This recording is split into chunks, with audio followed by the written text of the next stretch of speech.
भाई मेरे श्याम लगो मान्यो लोकस्वामी त्रिलोकधृक् अमानी। भगवान अमानी है।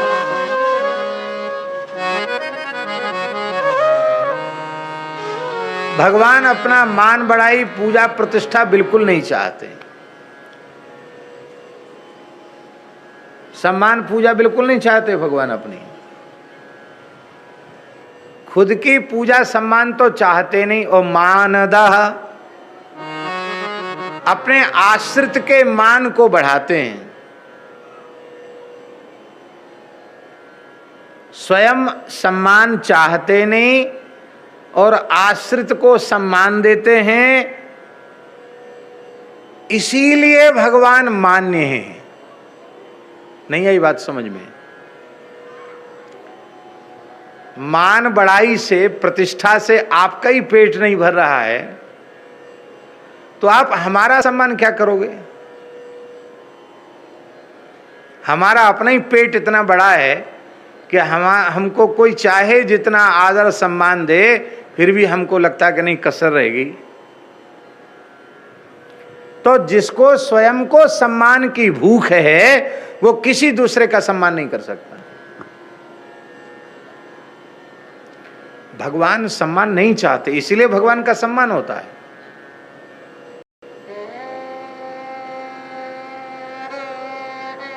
अपमान किसका होता है? अपमान किसका होता है? कहते हमारा बड़ा अपमान हो गया। अपमान किसका होता है? सम्मान की चाह जिसमें है उसका अपमान होता है। सम्मान की चाह त्याग दो तो अपमान, दुनिया में कोई पैदा ही नहीं हो जो तुम्हारा अपमान करे।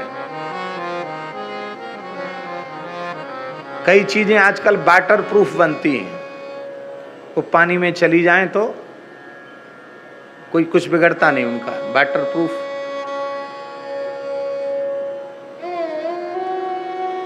ऐसे ही सम्मान की चाह छोड़ दो तो आप अपमान प्रूफ हो जाओगे।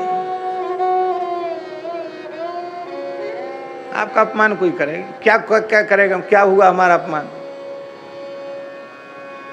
हम चाहते नहीं सम्मान, तो सम्मान की कहीं क्रिया नहीं हुई तो क्या हमारा बिगड़ गया? हम तो पहले से ही नहीं चाहते थे।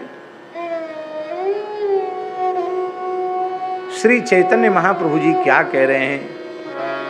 तृणादपि सुनीचेन तरोरपि सहिष्णुना अमानिना मानदेन कीर्तनीय सदा हरि। अमानी हो और सबको मान दे, सबको सम्मान दे।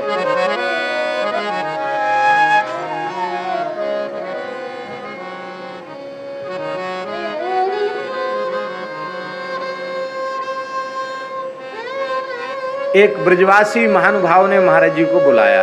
ब्रज की ही बात है। बाबा हम कथा बांच रहे हैं, कथा सुनवे आ जाओ। महाराज जी पहुंच गए बड़ी सरलता से। और महाराज जी कैसे विद्वान थे हम लोग तो क्या जाने, लेकिन विद्वान लोग कहते हैं कि महाराज जी अपने विशिष्ट कोटि के विद्वान महापुरुष थे। और महाराज जी कथा ऐसे सुन रहे जैसे आज के पहले कभी कथा सुनी ही ना हो। और वे महानुभाव एक श्लोक भी शुद्ध उच्चारण नहीं कर पा रहे थे और इधर उधर के श्लोक पता नहीं कहां से भागवत जी के नाम पे बोल रहे थे, पर शुद्ध ब्रजभाषा में बोलते। और गोपी का श्रृंगार तो चुटिया झलर मरर पचरंगा गोटा लहंगा, जाने कैसे एक सांस में सब बोलते थे। बहुत अच्छा बोल। हम भी एक दिन सुनने आए कथा, अष्टमी थी, अवकाश था विद्यालय का, तो हम भी सुनने के लिए आए। महाराज जी सुन रहे तो कोई विशिष्ट विद्वान नहीं। और कथा के बाद वो वक्ता बोले, महाराज कहो गुरु कथा कैसी रही? महाराज जी ने हाथ जोड़ के कहा, ऐसी कथा तो आप जैसे समर्थ ब्रजवासी विद्वान वक्ता ही कह सकते हैं। बहुत सुख मिला।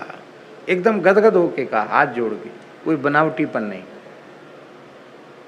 हम वहीं बैठे थे, महाराज जी जब अपनी आसन पे पहुंचे, मैंने महाराज जी को प्रार्थना की, महाराज जी कथा सुनने से तो ये लग रहा था कि उनको भागवत उन्होंने हिंदी भी ठीक से नहीं पढ़ी, तो आप कहते ऐसी कथा तो विलक्षण कथा। महाराज जी बोले तुम कथा सुनने लायक नहीं हो, तुम कथा श्रवण के अधिकारी नहीं हो। क्यों? बोले देखो, दुनिया का कोई बड़े से बड़ा विद्वान बुद्धिमान वक्ता हनुमान जी को कथा नहीं सुना सकता, क्योंकि बुद्धिमताम वरिष्ठम ज्ञानीनाम अग्रगण्यम। और ऐसे हनुमान जी कोई वक्ता भगवान की चर्चा करने बैठे तो सबसे पहले हनुमान जी की उपस्थिति होती। वो वक्ता में दोष नहीं देखते हैं, वो वक्ता में दोष नहीं देखते हैं। वो विज्ञ होते हुए, परम विद्वान बुद्धिमान ज्ञानवान होते हुए भी हनुमान जी विज्ञ बनकर कथा नहीं सुनते, अज्ञ बनकर कथा सुनते हैं। कथा विज्ञ बनकर नहीं सुननी चाहिए, कथा अज्ञ बनकर सुननी चाहिए। आखिर ब्रजवासी है, ब्राह्मण है, भगवान की ही चर्चा तो कर रहे हैं। कोई वाणी के पद कह रहे हैं या कोई दोहा चौपाई कर रहे हैं, भगवान की ही तो बात कह रहे हैं।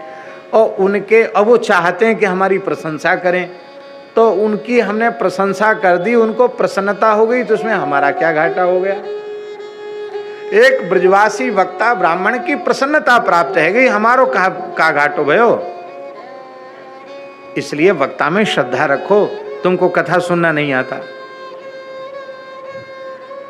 तुम दोष पे दृष्टि रख रहे हो। तुमको ये कोई ना कोई, हर वक्ता कोई ना कोई ऐसी विलक्षण बात कहता है जो आपको लगेगा ये एकदम नहीं है। तो भगवान की कृपा से ही कोई भगवान की चर्चा करता है।